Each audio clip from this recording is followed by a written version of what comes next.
In the late 1500s, a group of English settlers sailed across the Atlantic in search of a new life.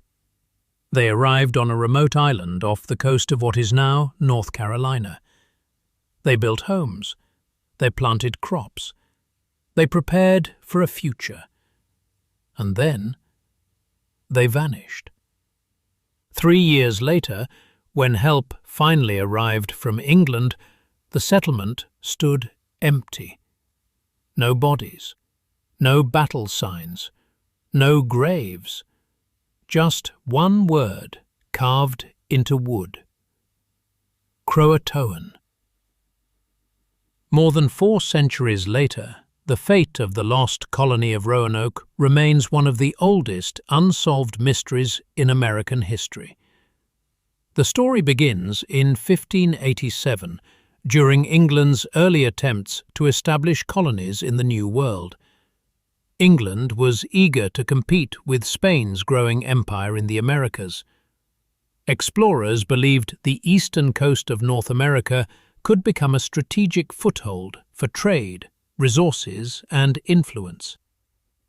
A group of about 115 settlers was sent across the Atlantic under the leadership of John White. Their destination was Roanoke Island, a small barrier island along the coast.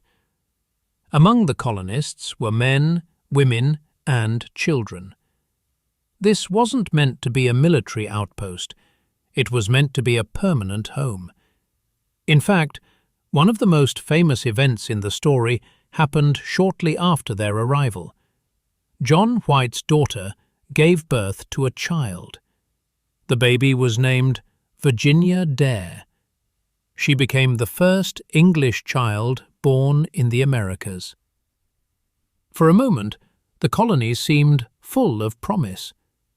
But life on the edge of an unknown continent was difficult.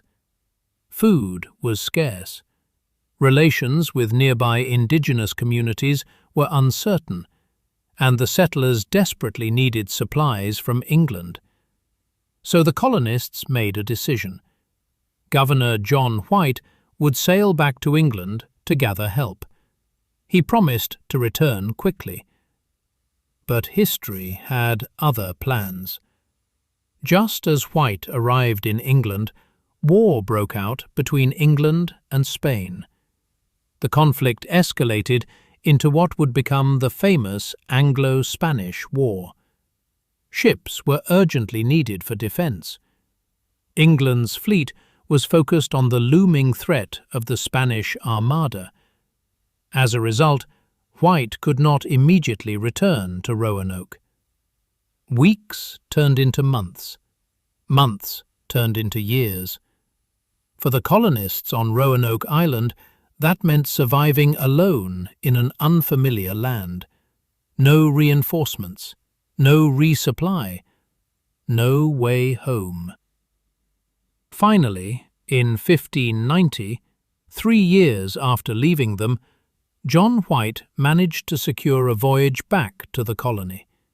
He crossed the Atlantic with hope and anxiety. What he found was something no one expected. When the ships reached Roanoke Island, the colony was silent. The houses had been dismantled. The settlement was completely empty. Not a single colonist remained. And yet, there were no signs of violence, no burned buildings, no remains, no clear explanation. Just a mysterious clue carved into wood. The word Croatoan. Before leaving the colony years earlier, John White had made an agreement with the settlers. If they were ever forced to leave, they should carve the name of their destination somewhere visible. If they were in danger, they should carve a cross as a warning. But when White searched the abandoned settlement, he found no cross, only the word Croatoan. Croatoan was not random. It was the name of a nearby island. Today it is known as Hatteras Island. It was also the home of an indigenous group who had previously maintained friendly relations with the English settlers. To White, the message suggested something hopeful. Perhaps the colonists had relocated there voluntarily. Perhaps they had integrated with the local population. White wanted to investigate immediately. But once again, fate intervened. Storms and dangerous weather prevented the expedition from sailing to Croatoan Island. The ships were forced to return to England. John White never saw his daughter or his granddaughter Virginia Dare again.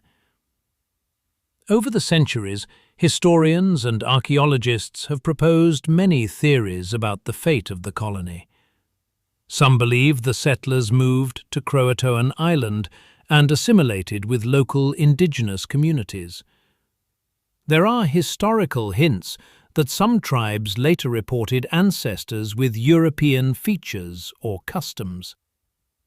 Other theories suggest the colonists attempted to move inland toward the mainland colonies that England hoped to establish.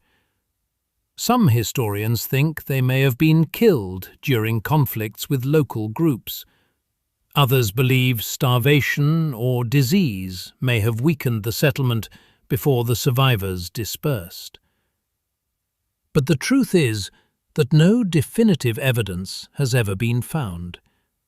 Archaeological digs have uncovered scattered clues, European artifacts appearing in indigenous settlements, fragments of pottery, tools. But none of these discoveries provide a final answer. Instead, they only deepen the mystery. What happened to the 115 settlers of Roanoke? Did they survive? Did they blend into the cultures around them? Or did the colony simply fade into the wilderness? The Lost Colony of Roanoke sits at a strange place in history. It is both well documented and completely unresolved. We know who the settlers were. We know when they arrived. We know when they disappeared.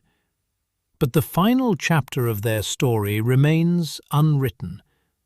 The single word left behind, Croatoan, still invites speculation more than 400 years later.